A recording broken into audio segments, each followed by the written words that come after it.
Justin Snaith with a lot of runners on Saturday, as you'd expect. Grade 2 race day. 4 runners on race number 1. Justin, thank you so much. Let's start with the son of Vercingetorix, Sugar Daddy. Look, he's shown a few issues with his breathing, and all of a sudden he looks like he's strengthened up a bit. This certainly will be a race to bring him on. He is a very good-looking individual, but as I said, a very soft inside, taking his time. This will be a great come-on run for him. Number 7, extra 200 metres will probably do him a world of good. Absolutely. I was quite surprised. I thought his first run was actually really good. I was expecting him to be a little bit more green. He ran well. I wouldn't say it's there is a split here, which always helps us. Certainly makes the race a little bit easier when they take the better horses and split them in 2 different races. In that, he could be in the money. And what about Red Wave? Elder Demea takes a ride, probably got the best form on offer. Yes, and there's a few unraced horses. He could win this race, absolutely, just because he's had the experience. He's a beautiful individual. Also, I tried further with him. It didn't work, brought him back to shorter sprints. And it looks like this could be the right race for him. And what about Ready for the Road? Is there improvement expected? Yes, he's a very solid individual and will come on with every run. Also one to follow a little bit later. Race 2 at the first time of Vroom Vroom, a half-sister to Double Superlative. Yes, very immature. Her sprint up this morning was nice. Certainly one to maybe keep an eye on purely on her pedigree, but she was the last 2-year-old to come into training. So she's taken a long time to then get ready. So we're hoping for just something positive. Race 3, another first-timer. This is by One World, Spurious under Keenan Steyn. What do you expect first up? Here again, the race was split, which helps a lot. We're just looking for something positive and should come on from this run. Then we move on to race number 4, number 10 on the card, Prince of Egypt. These 2 horses are both drawn deepest and second deepest. Prince of Egypt, though, wouldn't be winning out of turn. What do you say? Yeah, look, I hope the southeast. Look, today is a very windy day, so I'm not sure you might get on Saturday as well. I think the heat's going to hit us in the next few days. I do not like the draws on the outside unless the wind picks up. If we get a southeaster, it hits the horses from the inside, slows those guys. They're on the better ground, but they get the wind. So if we don't have wind, all the horses drawn on the outside are going to be at a disadvantage. But this horse is quite well weighted, and I do think we found the right type of race, especially these handicaps. It certainly gives us a chance. And is Sunshine Superman in the same boat? I've gelded him. He hasn't been on the grass since gelding. I'm going to put blinkers on. He's just taking his time at home. His work is okay. Race 5, the first of the features, the listed Will Avington Stakes. You made no bones of the fact that you hold triple time in high regard, but is he ready to strike just yet, or do you think he's going to be on the premises? It might be. He's got to give a weight away here to a lot of horses, so that doesn't make it easy, especially over ground. But he's very sound at the moment. He's doing well, and on that, I always think that he is one of the better sprint stayers around. Him and Future Swing have always been the unlucky ones for me. With Richard up, certainly could run a big race. Master of Paris seems best at Hollywoodbets Durbanville. Yes, he's doing okay. Muzi's adamant on riding him. I think the other horse might have been the one to watch in this race. But he's so game, this horse. He stays well. With 50 kilos on his back, you always just think that you got to respect him. I wouldn't go out on a limb and saying he's my best one in the race, but I wouldn't be surprised. I mean, he's got good form. And it's not the first time you brought Jose Ramazan to town. He rides ahead of the fact to stay that I think is going to have a good season. Absolutely. I've been waiting for the right race, so I think he's under the radar. But a lot of these staying races, the handicappers are just waiting to nail the horses. And I've waited for a race where there is restrictions. So if the horse wins the race, there's only a maximum of 6 points the horse can get. If it runs a place, there's only 2 points. I think they can nail him. So even if he runs second or third, the handicappers can't leave him alone. They can't touch him. And then I can bring him again in the next one. If there's restrictions, I'm quietly hiding from the handicapper with him and pick off all the races where they can't nail him. So you know that he's one to follow. One of the times you're happy with the programmers. Let's go on to the listed Laissez-Faire, which is a crazy competitive race. Champagne kisses, what are we going to get? So here, it's quite surprising that I hit all the wide draws, and I'm just hoping, so over 5 furlongs at Kenilworth, you can get away with it a bit, because by the time it affects you, the race is over. 1100 is borderline. we'll all have to crowd up against the inside, and here I'm drawn all on the outside, which could be a problem. But she's way out at the weights, but these are all, you can see all my horses are by breeders, and we're taking a chance in finding black type. So, you know, we're just hoping for a positive run. Wild Green, first run back from Durban, fit enough? She's like one of those fillies. I mean, it's always fit. She tears down the track. I work them as little as I can. Here, I think she'll be able to get over from a little bit of the wide draw, and could be one to follow, but there's some very nice fillies here.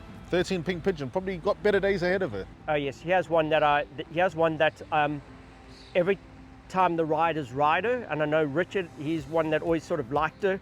Everyone that rides her comes back and says, nice filly. Of my pick, this could be the one that I would choose. And Wild Applause is hoping to get into the hunt? Absolutely. She's done nothing wrong up to date. And we're looking for some black type for her for sure. Then on to the Grade 2 Western Cape Fillies Championship. Obviously a prep run for the Grade 1 in a month from now. But let's talk through them. She's My World. What a win that was in the Schweppes Diana Stakes. She's almost underappreciated and added a new dimension going that trip and winning. Yeah, for sure. And I think I'd actually agree with you. I mean, even in my yard, you know, I'm always looking for the next double Grand Slam or the next Ebony Flyer, the next Captain's Lover, the next, you know, and it's always very hard to see lately. It's hard to find those. Do I have one here? Only this race is going to tell us. I do think that filly's ahead of some of the other horses in the race, and she'll run a very creditable race, and I think a one draw is a huge advantage. We had the 3-year-old race now, and the draws were a massive problem. 1400 short running, draws do play a part unless you get a bit of luck in running. So with a one draw, Muzi, he knows the filly, could be a danger to some of the other horses in the race. Number 3, Gimme What I Want, definitely got something about her, but is she ready for the stage just yet? I've done the best I can. I didn't want to over race her, like go and run her 2-3 times at Durbanville and come in here over ready. She is a filly to watch out for. The draw is a big play for her. It'll certainly help her. There is something here with this filly.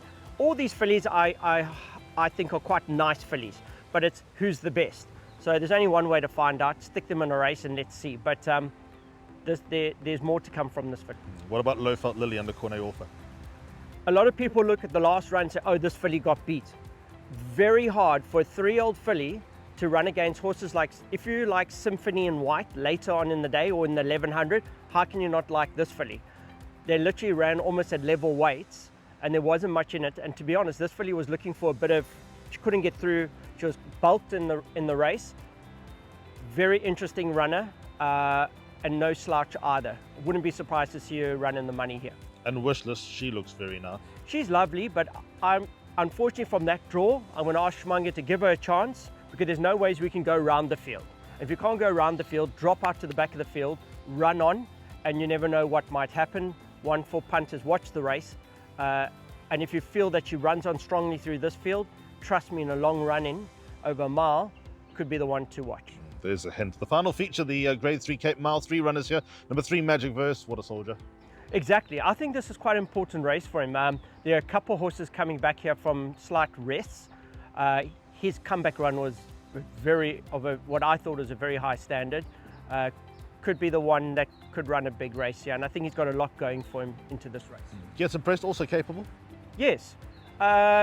He's a horse that it wouldn't surprise me, but you'd think there are horses in this race that if they fire up, they would be over time been better horses than him, but it's just, this could work in his favor, the short running and things like that. So maybe go in if you're going wide. And has legal counsel got the game to turn them over? Yeah, for sure. He's a horse that's in good form at the moment at home. I just don't like the draw. I'm going to have to make a decision from that draw what to do. I don't say it's the worst draw. You can't complain. I think he's drawn 9 or 8. But it's what to do. Do we go forward? Don't we? He can take a hold, but he's certainly a horse to watch out for in this race, and then you'll know where he is in the season. Then 3 runners in race number 9. Number 1, Yamazaki, followed up the maiden win with a fair effort in Class 4. This is one of those races. We're going to see. There's a lot of expectation on a lot of people's horses here. Everyone thinks they got a superstar, which is fantastic. Let's hammer it out in one race, and then we all know who's where in the pecking order. So this is one of those races. I'm not really talking about, I think Yamazaki is a lovely horse, but he's found the race here. There's some young horses here that is going to be very interesting. So if a horse like Yamazaki runs quite close, and these horses then all head off into where everyone's hoping they'd end up, he's one to follow. You whispered in my ear that Note to Self's one of your horses to follow this season? Yes, absolutely. It was a lesson for me in these Appy races, to be honest. I got a lesson early on in the first apprentice races that they had, when all these apprentices come from all over. It's like watching a Formula One on the weekend and everyone's got a learner's license. It's great, but it can be hard to watch sometimes. So let's see how he goes here. Obviously Candice's horse, there's huge expectations, but if I was going to come to a fight, I do think I've got the right horse, and I just want to see something positive. And if we get beat, but he shows that his next start is going to be very hard to beat. And I think we got the perfect ride on him, Gavin Arena. And then rule of thumb, wouldn't be the first time that he's turned over some reputation. Yeah, exactly. Yeah, is everyone thinking they've got superstars, and here comes the old fella. Yeah, let's hope so. Wow. If he wins, I'll be just as happy as anything else winning. And but as I said, this is a race for punters to win.